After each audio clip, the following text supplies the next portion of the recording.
To of pentacles को अगर देखोगे तो सिर्फ ये इंसान बैलेंस करने की कोशिश कर रहा है. पेंटिकल्स जब भी आ रहा है आपके पास वो रिप्रेजेंट कर रहा है two of pentacles that you are trying to balance out two और more things in life. It can be responsibilities that comes with life. It can be major life decisions. It can be relationships. It can be choosing between two jobs. So it's like major life decisions. It's like major responsibilities that you have in life. Two of Pentacles is asking you to balance everything. मान लो professional और personal life में balance नहीं है तो वो लाने के लिए वो बैलेंस कर रहा है. ये भी याद दिलाता है कि या तो इसको बैलेंस कर लो या ये कहता है कि आप बहुत अच्छे से कर पा रहे हो तो कंटिन्यू करो. आपकी हो सकता है प्रायोरिटीज डिफरेंट हो, एंगल डिफरेंट हो, लेकिन यू कैन मैनेज दिस. तो अगर नहीं कर पा रहे हो तो करो, कर पा रहे हो continue doing it. Because this person जैसे वो जगल कर रहा है और डांस कर रहा है तो कैरी कर पा रहा है दोनों चीजों को एक साथ. He is able to do that. और इन्फिनिटी सिंबल भी अपने आप में कह रहा है that you have unlimited potential to balance this out. अब ये कार्ड जब भी हमारे पास आएगा तो हमें यही रिमाइंड करेगा we have to figure out a way to balance out thing. क्योंकि अगर हम इसके पीछे देखें तो बहुत ही बड़ी सी जाइंट वेव्स हैं पानी की जिसके अंदर दो शिप बहुत अच्छे से बैलेंस कर रही हैं, which is banking up the meaning of the balancing of the two things and opportunities. पूरे कार्ड के ही एक आपस में ही एक बैलेंस है, सिंक है. दोनों ही चीजें एक ही चीज को रिप्रेजेंट कर रही हैं कि आपको अपना इमोशनल, फिजिकल, मेंटल सब बैलेंस में लेकर आना है so that you can stop juggling between the two opportunities and you can bring in a balance in your life. वो दोनों शिप्स जो हैं, पानी क्या रिप्रेजेंट कर रहा है कि लाइफ में ना ऐसी चीजें आएंगी कि आपको रिमाइंड करा जाएगा कि अप एंड डाउन तो होना ही है लाइफ में, where you have to ride through it. तो वो वेव्स आपके अप एंड डाउन को रिप्रेजेंट कर रही है लाइफ के. लेकिन जो ये दोनों शिप्स हैं वो इंडिकेट कर रही है हमारी लाइफ की जर्नी जिसके अंदर ये अप्स एंड डाउन आते रहेंगे. लेकिन ये शिप डूब थोड़ी ना रही है. They are just fine. They are upright and they are not fallen. They are just coping up with the water की जो waves हैं उसके साथ cope up कर रही हैं चाहे कितना भी पानी turbulent है. So there is a balance in this card, complete balance in all the elements. This card is gonna talk about the ups and downs that are there in your life and you are easily able to cope up with it. इसके कपड़े भी देखो कितने bright हैं. मतलब कुछ ना कुछ पैशन है लाइफ के अंदर, कुछ एनर्जी जो है उसके कलर्स के अंदर, उसकी एनर्जी इतनी ब्यूटीफुल है, इतनी पॉजिटिव है that this man keeps the balance. But it does have the energy of कि हाँ मुझे करके दिखाना है and I can do it. तो ये कार्ड आपके लिए रिमाइंडर है that you can do it just like this person who is able to do it. तो create that for yourself whenever it comes in a reading. Changes in your work are required. Some amount of things are not working for you. If you bring in a change, you will be able to bring in a balance. You will do better if you bring in a balance, if you have more information to balance the things. It is a reminder to be patient and be a little bit flexible, be adaptable to bring in that changes into your life. क्योंकि कभी कभी ना हम career के अंदर इतने engraved हो जाते हैं कि हम अपनी फैमिली और लव लाइफ को साइड पे रख देते हैं या अपनी हेल्थ को साइड पे रख देते हैं. तो ये कार्ड ओवरऑल ही बात करता है फाइनेंसेस, हेल्थ, सारी चीज़ों को ठीक करने के लिए. तो अगर आपके फाइनेंसेस की तरफ आपका ध्यान ज़्यादा है, करियर की तरफ आपका ध्यान ज़्यादा है, so you have to figure out a way to bring in a work life balance in your situation. क्योंकि अगर वो नहीं है then you are missing out on other opportunities as well. So you need to figure out a way to come to a conclusion कि आपकी life में जो चीज़ें चल रही हैं हम उसमें बैलेंस लेकर आए, ताकि if I ever have to multitask I can do it. तो जब लाइफ स्मूथ चल रही है तब तो कोई प्रॉब्लम नहीं.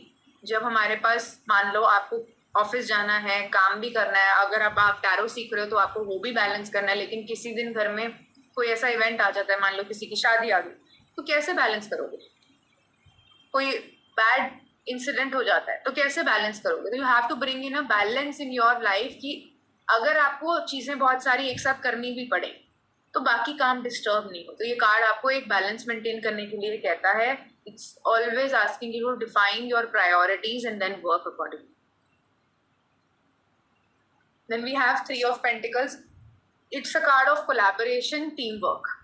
ये इसका सिंबल है, इसका कीवर्ड है which is gonna remind you कि अगर आपके पास कोई स्किल है बांटो, सामने वाले की स्किल को यूटिलाइज करो. ये तीन लोग खड़े हैं, तीनों लोग अपनी अपनी स्किल में परफेक्ट है. तीनों लोगों के पास अपने अपने एरिया की एक्सपर्टीज है, तीनों लोग अपनी अपनी फील्ड के बारे में बात कर सकते हैं, लेकिन अगर एक दूसरे की फील्ड में टांग अड़ाएंगे तो प्रॉब्लम आती है। तो हमें क्या करना है, इसमें ये नोटिस करना है कि whoever is the expert of that particular field, हम उसकी नॉलेज यूज करें और दूसरे की जो दूसरी एक्सपर्टीज है उसकी नॉलेज यूज करके फिर ये बिल्डिंग क्रिएट करने की कोशिश करेंगे। एक चर्च बनाने की कोशिश कर रहे हैं जहाँ तीनों लोगों के पास अपनी एक्सपर्टीज है, अपना एक्सपीरियंस है। अगर वो प्रॉपरली यूज करते हैं, तीनों के अलग अलग आइडियाज को इम्प्लीमेंट करते हैं, तब वो सक्सेसफुली ये बिल्डिंग क्रिएट कर पाए।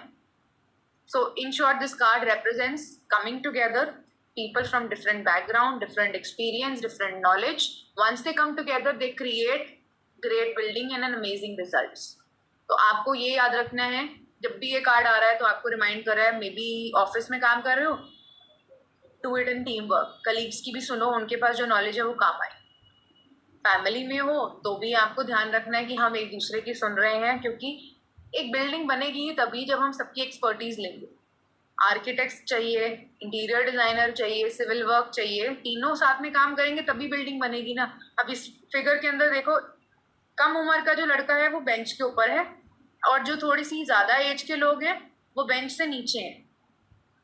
चाहे वो उनसे छोटा है, लेकिन उन्होंने उसको बोला है कि हमें समझा कि तेरी एक्सपर्टीज के हिसाब से ये क्या होना चाहिए, कैसे होना चाहिए। So they are kind of giving him that level up, they are giving him that upper edge कि you are the better judge of this particular field, so let's take your input। तो उसकी सुनने के लिए वो तैयार हैं, उसकी अंडरस्टैंड करने के लिए वो तैयार हैं, इसलिए हमें एक बिल्डिंग फुलफिल होती हुई दिखाई देगी। बीच में एक रोज दिख रहा है सबको, which is telling is again it's a symbol, 5 उसके डायरेक्शन है, 5 पेटल हैं, तो वो सिंबल जो है 5 एलिमेंट को रिप्रेजेंट कर रहा है कि उसमें बैलेंस तभी आएगा जब आप स्पिरिचुअल वर्ल्ड को कनेक्ट करोगे, because humans have the ability to bring spirituality into the materialistic world. तो ये रोज उस चीज को रिप्रेजेंट कर रहा है। ये जो आर्च है वो सिंबल है success that you create with the help of other people. जब भी ये रीडिंग में आएगा, it's a message to enjoy what you do and stay focused on the task that you have, that you are good at. You have to be very realistic. अगर आपको कोई चीज नहीं आती है, convey the message, take help, ask the other person to lead in that particular skill, or the project will fail. There is always a scope of improvement, लेकिन जो आप प्रोजेक्ट कर रहे हो उसमें जो आपकी एक्सपर्टीज है वो आप दो, जो सामने वाले की एक्सपर्टीज है वो अपना बेस्ट दे।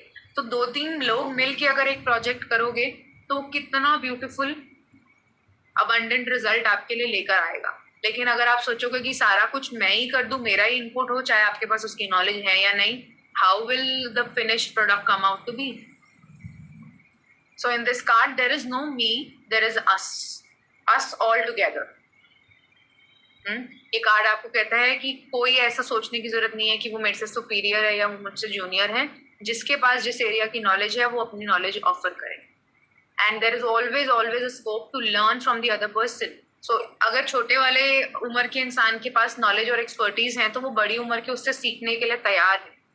वे भी हो सकता है उनके पास जो नॉलेज है वो उनके एरिया की है, लेकिन फिर भी दे आर रेडी कि हाँ, teach us, if we can improve this thing, let's do it all together. तो तीनों साथ में आके काम करेंगे कोलैबोरेशन में, तो ही ये प्रोजेक्ट फुलफिल होगा। इसीलिए जो उस आर्च में 3 कॉइन्स हैं वो भी एक दूसरे के साथ कंबाइंड है, दिख रहा है। तो तीनों को साथ में ही क्रिएट करना है, तभी एक प्रोजेक्ट को वो फाइनल रिजल्ट तक लेकर जा पाएंगे, और जो उन्होंने ड्रीम्स हैं उनकी इस प्रोजेक्ट को फुलफिल करने की, इस जो भी उनके विजन्स हैं बड़े बड़े, वो रियलिटी में कन्वर्ट होंगे।